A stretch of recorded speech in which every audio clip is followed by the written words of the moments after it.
Good morning, welcome back. I feel like it's been so long since I filmed one of these sit-down videos, so I'm super excited to just be spending the day with you guys. We have lots of new faces here, so if you're new, welcome. My name is Annie, I'm a crochet pattern designer, and I talk about all things crochet and sometimes other stuff like cozy hobbies, all sorts of fun stuff. I just woke up, so I have my latte here, which is much needed because we have a lot to do today.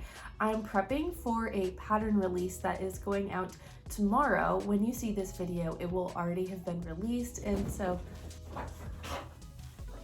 great, my dogs are playing. Before Bush and Evie so rudely distracted me, I have a pattern release tomorrow that I'm prepping for today, so I'll be taking you along with me to do that. It's a cute little acorn pattern, and I'm just so excited to be sharing him with you guys. I just really love this pattern, and I definitely want to work on another one today just to kind of go through the pattern one more time before everything's finalized. But my testers were so amazing that I really have no fear, honestly. I just have to show you what's happening in my background. This is like only when I start filming, honestly. This is gonna be just a super chatty, cozy video, so maybe it won't be if they keep doing this in the background. This is just gonna be a super cozy, chatty video, so make sure you have your crochet project and let me know in the comments what you're working on because I always love to know. And yeah, we'll just see where the day takes us, I guess. I might be sharing a Q&A on here. I don't know. We'll see if I get any questions. Just all sorts of things. We'll just see what happens. Let's go. Do you like how all these weird creatures I've crocheted are just like staring at you on my shelf? I think it's kind of funny. Maybe a little creepy, but funny. So I want to show you my pattern that's releasing tomorrow. By the time you're watching this, it'll already be out, but this is Oakley the acorn. His name is Oakley because I'm pretty sure acorns come from oak trees. Hopefully they do, because that's his name. But this is him, and he has this really funny little top that goes like this. And I just did this so that he's no sew. You really don't have to sew anything for this pattern unless you're making a face and you're just closing off, weaving in the ends. But I just think he's so adorable. I think it's like the perfect little Thanksgiving pillow to have on your couch, and I'm just super excited to get this pattern out and hear what you guys think about it because I seriously have had the most amazing testers helping me on this pattern, and they gave me so much good feedback, and I just feel really confident about this pattern. I think he's really cute. And if you don't want to do face, you don't have to. I think this is also really cute. It's very Animal Crossing-esque, if you will. So I want to make another one of these today before the pattern goes live, just to kind of look through everything one last time and make sure everything's looking crisp and clean and beautiful. But I think the one I'm going to make today won't have a face. I'm hoping I have enough yarn too. This is what I have. I didn't calculate the yardage of this, but hopefully it's enough. We'll see. We're just gonna wing it. I don't feel like checking. I'm sure you can relate. It's just not fun. There's something fun in the stress of not knowing if you're gonna have enough.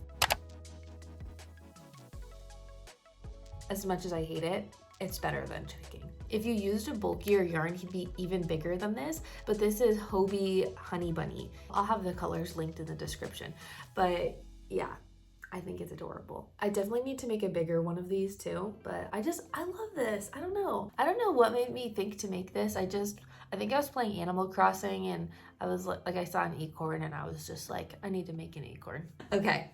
Time to start crocheting. I feel like I have a lot to catch you guys up on too. There's just been a lot of craziness going on, crochet related, not crochet related. Like, where do I even start, honestly? I posted a little Q&A box on my Instagram story last night at like 12:30, so I'll see if you guys have some questions for me, and maybe today we'll just kind of answer those and see what happens. But in the meantime, I think it's the perfect time to start crocheting as I drink my latte, watch my favorite YouTubers, and start working on another Oakley the acorn.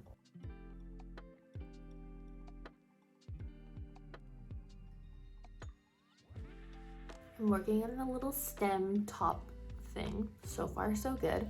I recently made an Instagram reel about the difference between yarn over and yarn under, and I was really surprised to see how many people didn't know about yarn under. I guess I don't blame them because I didn't know for the longest time, but personally, I really prefer the way that yarn under looks. This is like my yarn under, again, like I use it here. It kind of gives this like uniform puff look to the stitch. I don't really know how to describe it, but it also makes it tighter, which is ideal for amigurumi. I don't use yarn under for anything else. But yeah, let me know in the comments if you use yarn under or yarn over. I'm always curious to learn because I just think it's so interesting how we all crochet a little bit differently. I'm really hoping I have enough yarn for this because I made a mallard with these colors the other day, so I technically am just a little bit under the amount that I think I might need, but we'll just see what happens. I don't know. I just feel like recently I've really fallen in love with designing amigurumi specifically because, as some of you may know, I started with wearables and home decor and things like that.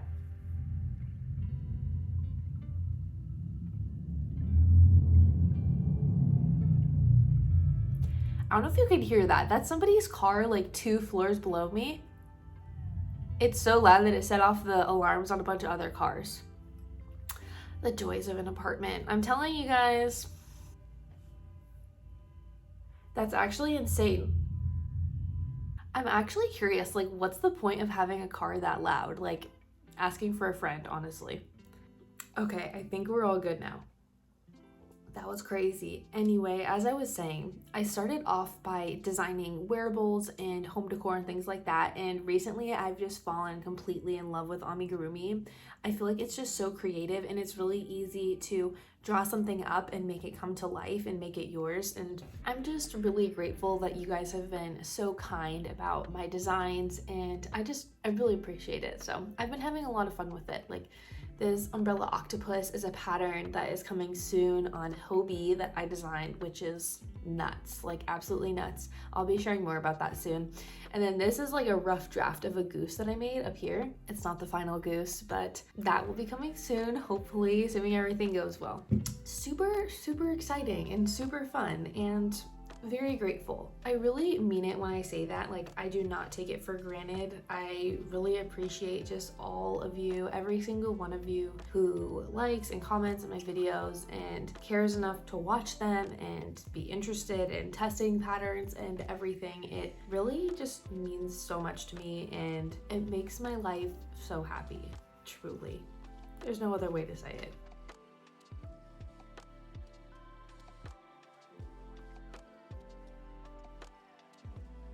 I hate when my hook starts making this noise. Like, do you hear it? Ooh, I know there's stuff you can do to fix it, but I think it happens when your hands get sweaty or something. I don't know. I've heard people say that it helps if you rub the hook on your head to like get oils on your hook, like it makes it stop squeaking, but like I don't know why, it just like that grosses me out, so I'm not gonna do that. So don't mind my hook squeaking, but I want to chat with you guys some more. This is getting a little bit crazy, but whatever, I'm just gonna roll with it. So I've been noticing you guys seem to really like my pattern videos. Like, my 2 latest videos were the Christmas crochet patterns and then the crochet gift patterns, and they did really well. And so I wanted to first say thank you. I appreciate that very much. And second, what else do you guys like to see from me? Like, I don't know if I should keep doing vlogs. I don't know. Right now, my channel's still so new. I'm just kind of trying to see what works, what doesn't work. I'm all over the place, so I appreciate you bearing with me. I feel like the behind the scenes of my YouTube channel could be a whole video in itself, like monetization, filming, editing, and just like coming up with ideas, SEO, all of that. I feel like that could be its own video, and if you're curious in seeing that, let me know. I can definitely make it.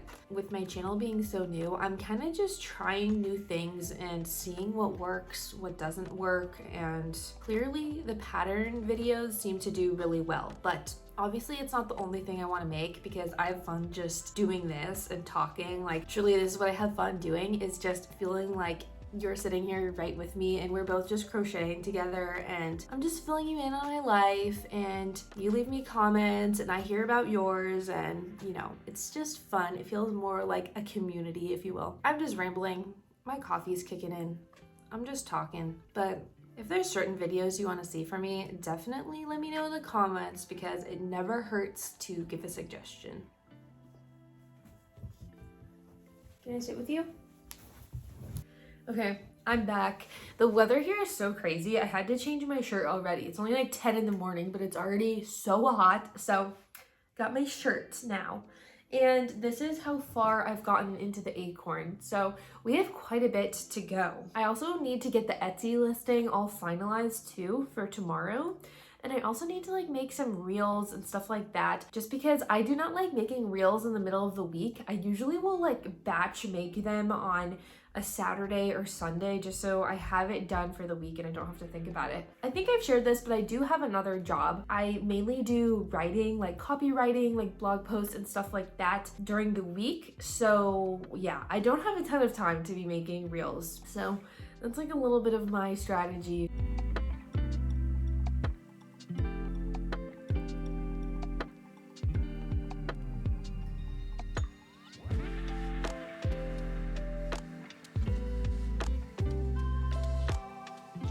Oh, I forgot to show you guys too. I got this new lamp on Amazon. You can see it here. I think it's really cute. It was only like 20 bucks.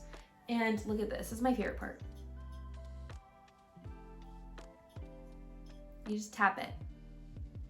I feel like if you have a cat, they would just play with this, maybe. I don't know. I don't have a cat, but I feel like it would just go like. I'll link it in the description, but yeah, I love that. I think it's so nifty and cute. I think it's super funny, but a lot of you guys are saying that Evie looks like a little deer, and that's because of her little like Bambi spots you can see here, and I completely agree. She's our little deer. Come on. But yeah, she's just so, she's a little deer. You guys are right. She has such an interesting little personality, but okay, so I've made some progress on the acorn. It's getting pretty big. So as you can probably imagine, this is going to be a large acorn if you're using a yarn like Bernat blanket or something really thick. But this is the top of it. And me and my testers keep putting it on our head like it's a hat because it's just like a little acorn beret. I ran out of yarn and it's my fault. This is how much I have left, and at this point the pattern kind of like folds in and this next part is like the underneath, I guess. And the reason why I ran out is because I made this little mallard. I mean, look at him. I had to make him. I don't know. I was just feeling like making a mallard. I don't have a pattern for this. I just freehanded this one, but I can link really similar ones on Etsy. There's like all sorts of these little patterns, but I just think he's really cute.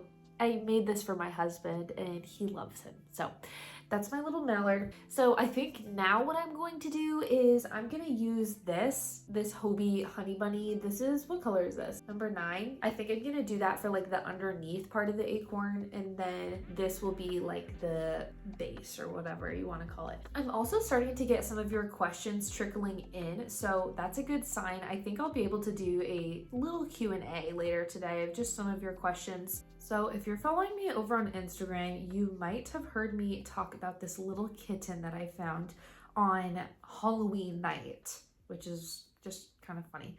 So basically I was on the phone with my husband and I looked out the window and there's just this cat, right? Like right out front of our window staring at me.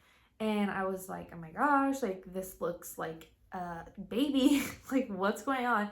So basically, you know, me being me and being obsessed with animals, I had to go out and check on this cat, and eventually I found it, and he was just really, I don't know, he looked really small and like he wasn't doing too well, right? Like you'll see in the videos here. I should probably clarify, I don't really know anything about cats. I've had dogs my whole life, so I was kind of just applying what I knew about dogs and the little bit I know about cats to this particular situation. It didn't run away from me. It was staying about 10 feet away from me. That's kind of when I realized like I needed to feed this cat or something. Like it was just starving. You could really tell it was really, really skinny. It just didn't look like it was being cared for. I still don't know if it's a stray or what is happening with this cat. I did a quick Google search and I found that you can give them some turkey, and I also gave him a little bit of wet dog food, which isn't ideal, but I just knew this cat needed some food, and pretty much immediately I gave it that food kind of near where it was, and I backed up like another 10 feet and he just immediately came over. And what was so interesting about this is that he let me come up close to him while he was eating, which from like the research I've done so far seems to be like most cats wouldn't let you do that. So from what I know, that either means he's a kitten and he's just starving, or this was somebody's cat at some point, or it's just been around humans in general. He was kind of hanging out with me and it was really weird. Like, he was just super chill and you could tell he was hungry and he wasn't feeling great, so that made me sad. But he was fine with kind of being around me. He wasn't very skittish or anything. And at one point I was sitting there and I didn't even have food in my hands and he just came right up to me. And when I tell you my heart melted, like I actually started crying because I just felt so bad for this cat. And you know, it just makes me sad thinking about all the animals who are hungry or don't have homes. And so right then I knew, you know, we can do something to help this cat, whether it be we take him to the vet or the shelter. Like, if this cat was letting us get close, you know, we could probably do something to help. And I also forgot to mention, I've seen this cat before. I saw it a couple days before when I was out on a walk and it was just in the bushes. And again, it's like really little. And then basically this cat just walked right into our dog cage with turkey in it, like no problem. Yeah, we took him to the shelter and at this point I'm like completely invested. This is my cat, right? Like, I love this cat. Like, I don't know what it is, just the connection I felt with this animal was instantaneous. Like, the second it came up to me, my heart just melted. The shelter said that they couldn't update us on the situation just in case he's really sick or anything like that. They didn't want to have to call us and be like, hey, you know, basically I've just been a crazy person ever since. I've been calling, checking in on this cat. And a few days ago, we got the news. It doesn't have a microchip, first of all. Nobody's come to pick him up. I know that it's a he now. And that's kind of the information we have. And currently he's on hold because he has like a little cough or something. And so they're not putting him up for adoption until that's resolved, but that's where we stand with that. And truly, I just have to be honest with you guys, I can't get this cat out of my head. It's all I think about.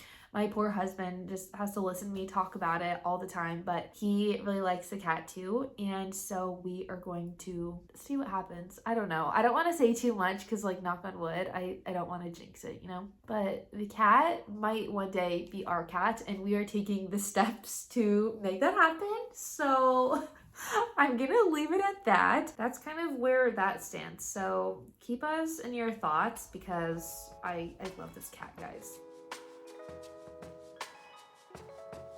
It's been about 30 minutes and here's what I have for the acorn so far. I've started closing this top and as you can see, I had to do that color change and now I'm on to the base color. I feel like it's taking me a little bit longer than normal this time. I think just because I'm filming and it's kind of just a hectic day around here. I'm getting this pattern prepped and ready to go for its release tomorrow, which is always a little bit stressful, but super fun. I definitely need to go eat something though. So I'm gonna do that and I'll check back. It's only like 1:30 right now and it's already getting so dark, I feel like, because of daylight savings. I don't know about you, I feel like it's really dark. So I figured I'd take a break from the acorn and answer some of your questions. So let's get into them. I want to say that I only have a handful of questions here, but we'll go through all of them nonetheless. And if you see me looking down, it's because I have my laptop right here and that's where all the questions are. So let's get into it. So I think I'm going to start with the questions I got over on Instagram first, and then I'm going to go to the ones from YouTube. Okay, so the first question someone asked is, how did you start your YouTube channel and how many times a week do you film and edit? And that's a very good question. I started my YouTube channel because I honestly was looking for just another creative outlet. I have fun posting on Instagram, but I've always loved YouTube. Like, YouTube has always been my favorite platform. And I remember being in like middle school and just wanting to have a YouTube channel, but having nothing to talk about. I'm kind of exposing myself, but I actually did have a YouTube channel in middle school where I made stop motion videos, and I think it's still up. And a lot of them were like One Direction stop motion videos. I was really into One Direction. So I've always just loved YouTube, and that's kind of what prompted me to make a channel. I thought it would be a little bit more engaging and fun than just having my Instagram, and it's going really well so far. It's actually a lot easier than I thought it would be because it just feels more natural creating a community on YouTube than Instagram, where, you know, people are usually just scrolling through reels, whereas YouTube, you can really connect with people in comments and videos and all of that. So I think that answers the first question. I technically started YouTube in middle school, made a couple videos, stopped, and 3 months ago, I want to say, I started this channel, and it's going really well so far. I honestly was expecting this channel to not be monetized for about a year, and if you're not familiar, to meet the monetization requirements, you need 1,000 subscribers and 4,000 watch hours, I think it is. And I hit that within 2 months, which is really crazy. And yeah, that could be a whole video in and of itself. So if you're interested in starting a YouTube channel and you want more information on the behind the scenes, the monetization process, how I got my channel monetized in 2 months, and all of that sort of stuff, definitely comment below if you're interested in that, and maybe I'll make a video about it. But the second part to this person's question was, how many times a week do I film and edit? If you've been around here for a while, you might notice I post on Mondays every week. It's like a very hard and fast rule for me. I post at Mondays at 5 a.m. Pacific time every Monday. It's just the way that it is. And if I have some extra time on my hands or a few extra ideas, I will sprinkle in bonus videos on Wednesdays. So I've only done that a couple of times, but that's mainly my schedule and I plan to stick to that. But I guess it really depends on the week and the videos that I'm filming. So I try to typically film one day out of the week. If I'm doing a vlog or a video like this, I try to keep it within one day. So that way it's not just like spanning across my entire week. I like to have it all kind of put together on one day and then another day for editing. And that might look different. Like for example, some of my videos that do the best are my pattern videos or my sit down videos. And those usually take me like 30 minutes to film. Really, most of the work is on the back end where I'm making lists and gathering patterns, and I'll usually write like a sort of script for those videos. I don't follow them to a T, but just so I make sure I'm not rambling, because I'm very good at rambling. I tend to have some perfectionist tendencies as well, so editing does take me quite a while because I like to go through it and then go through it again and then add a couple things and then take away a couple things. So I usually give about one day of my week for editing. I've mentioned before, but I do copywriting during the week. I tend to film on the weekends and edit on the weekends. So usually I'll have Saturday be a filming day, Sunday the editing day, something like that. Depending on my workload with work, sometimes I'll push it into the work week so I can have more of a break in the weekend. But yeah, it's a lot of work. Again, if you're curious to know just all the behind the scenes of my YouTube or my business or anything like that, that could definitely be a whole video. Just the equipment that I use, how I edit my videos, my schedule, monetization, all of that sort of things, thumbnails, SEO. SEO is so important for YouTube. If you're interested in a video about that, let me know. Okay, question number 2 is, do you sell at craft markets? Why or why not? And this is another great question. I do not sell at craft markets, and it's nothing against them. I almost did a craft market back in 2019, I want to say, and I ended up pulling out of it because personally, I really struggle with creating the same pattern over and over and over again, especially patterns that tend to sell well, right? Like that market was in the fall, so it was a lot of pumpkins, and personally, I just get really, really bored of that. I've mentioned on this channel before that I have ADHD, and that can make it kind of difficult to do things that I don't find interesting. Personally, I just find way more enjoyment out of designing a pattern from scratch, creating it and listing that on my Etsy than I would selling at a craft fair. And that's not to say there's anything against craft fairs or that I wouldn't do it in the future, because maybe I would, who knows? That's just not where I find enjoyment in crocheting. Usually for me, it's creating something new that I've never made or getting to play with colors and that sort of thing. I know a lot of people do really well at craft fairs. Like a great YouTube channel to check out for that is Cameron's Cute Creations. She has so many tips and tools, and she does really well at craft fairs. I don't even sell at markets, and I still love just watching her market vlogs. I think it's so fun. So definitely check her out if you're interested in doing more markets. So the next question is, what is your favorite book? And wow, is that a question? That is really hard to answer. I think what I need to do is go by genre, and I can tell you by genre my favorite books. So fantasy, we gotta go with ACOTAR, okay? ACOTAR is my favorite. I'm also reading Fourth Wing right now, which is really good. Loving that so far. Mystery thriller, I have to go with Rock, Paper, Scissors. I believe it's by, who is it by? Rock, Paper, Scissors by Alice Feeney. The plot twist is so mind-blowing and just genius. Like, I truly read this book and I just thought for days, like, what? I don't want to give any spoilers, so I'm gonna try to stop talking now, but that book absolutely blew my mind. It's truly a work of art and I love it. I think this has to be my favorite dystopian novel. This is called Parable of the Sower. This is an absolutely phenomenal read.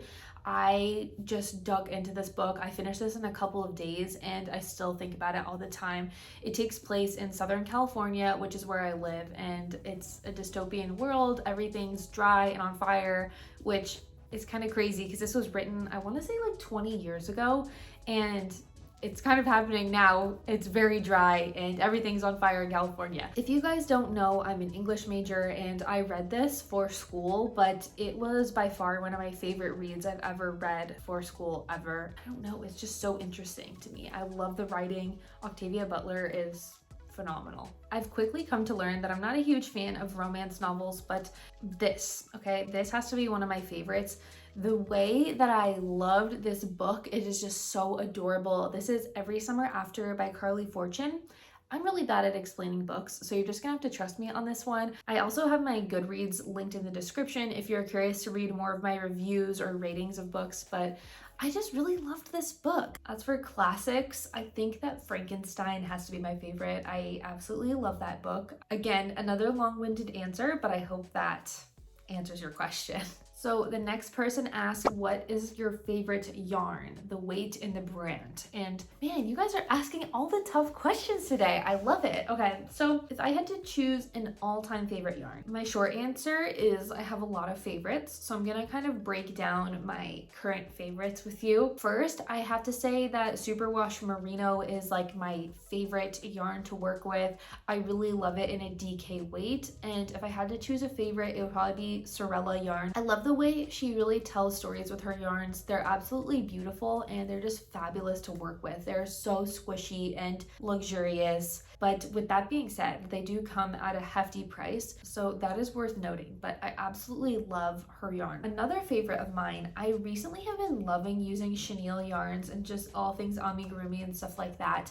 I have noticed with Premier yarn specifically, Parfait Chunky, I've noticed the quality has declined a little bit in my past few orders, so I haven't been recommending that as much. I know they said they resolved the issue, but personally, I made this goose right here very recently and it was bad. Like it was just everywhere. It was like a string with nothing on it. It was a time. So if I had to recommend a chenille yarn, which is another one of my favorites, I would say Sweet Snuggles Light from Michaels. I absolutely love it. It's so soft. It's consistently good. It's amazing. What's another favorite of mine? Okay, so another yarn I've been loving recently is the Karen Cotton Cakes, and you can find it at Michaels. I believe it's a weight 4 yarn, and it has this striping effect to it that I think is so beautiful. The color schemes are so pretty, and one thing I really love about it is it doesn't split virtually at all, so it's great for, you know, working on cardigans and things like that. It's great for beginners. I recently made myself and my dog matching cardigans with this yarn, and I love it. I cannot recommend it enough. But if I had to pick like 3 of my current favorite yarns right now, those would be them. So someone over on YouTube asked me if there's a favorite project that I've made, and at first I was like, no, like there couldn't be. I've made so many things, but then there was immediately one that stuck out to me, and I'm gonna put it on for you. Okay. It doesn't match my outfit at all, so ignore that. I'm gonna sit up, hang on.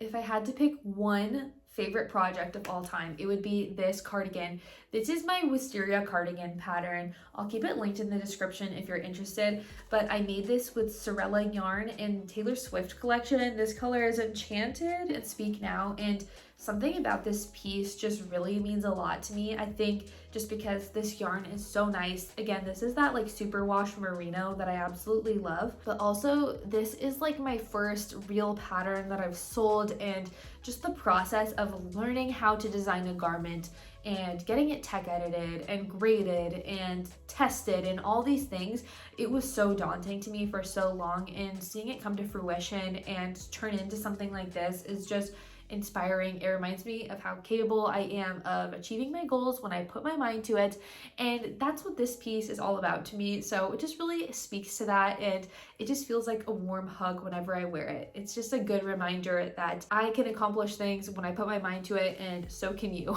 But yeah, isn't it cute? It's just like the perfect cropped cardigan. I've made so many of these, but this one has to be my favorite. I just love these colors. Like here, I'll come in closer so you can see. But this yarn is just so pretty too. It really just makes everything pop. Like it makes the design look so good. I just love this, and it's so comfy. Now I don't want to take it off, so I'm gonna wear it. I think that's all the questions that I've been asked so far. So I just wanted to say thank you if you asked a question. I'm sorry for giving you such short notice. I'll definitely try to answer more questions in the future as well, but thanks for humoring me. I think this was super fun. I think I better get back to that acorn because it is currently 2 o'clock and I need to get that done so I can get the pattern ready for tomorrow. We got a lot to do. I feel like I've been getting so distracted so much today, so I really haven't gotten very far into this acorn. I really need to pick up the pace here. So this is about how far I've gotten. The colors look kind of funny and they don't match very well, but you won't see this part when it's all assembled. So it looks like that, and then this is gonna be like the body of it. I gotta get to work. So it's been a bit since I last checked in with you, and you are not gonna believe what I did. So this is what we have so far for our acorn. I think he's coming out pretty cute. Parfait Chunky is slightly thicker than Honey Bunny from Hobie. So this is working up to be quite larger than this one, and because of that, I have run out of yarn. This is all I have left, and so I'm not gonna have enough to finish it. So you'll see here, basically what I tried to do was shorten this, and I don't like the way it's looking. I like the way it looks when I follow the pattern, so I need to just call it quits on that until I can get some new yarn and make it the right way. So I'm just gonna cut my losses and we're gonna keep moving forward, but at least I have this really cute one that follows the pattern correctly. So hopefully that new yarn will come soon and I'll get to show you what that looks like when I have the yarn to actually finish it. But I hope you guys enjoyed just hanging out with me, working on your crochet projects, and chatting with me. I had so much fun filming this video and I loved answering your questions, and thank you again for asking them. It really means a lot to me. Don't forget, if you're interested in this pattern for my cute little acorn, you can find it in the description because it is available right now, which is so exciting. So thank you for your support. If you're enjoying the videos I'm making here on my channel, definitely subscribe to the channel and like this video. And I think that's everything. So until next time, guys, happy crocheting. Bye.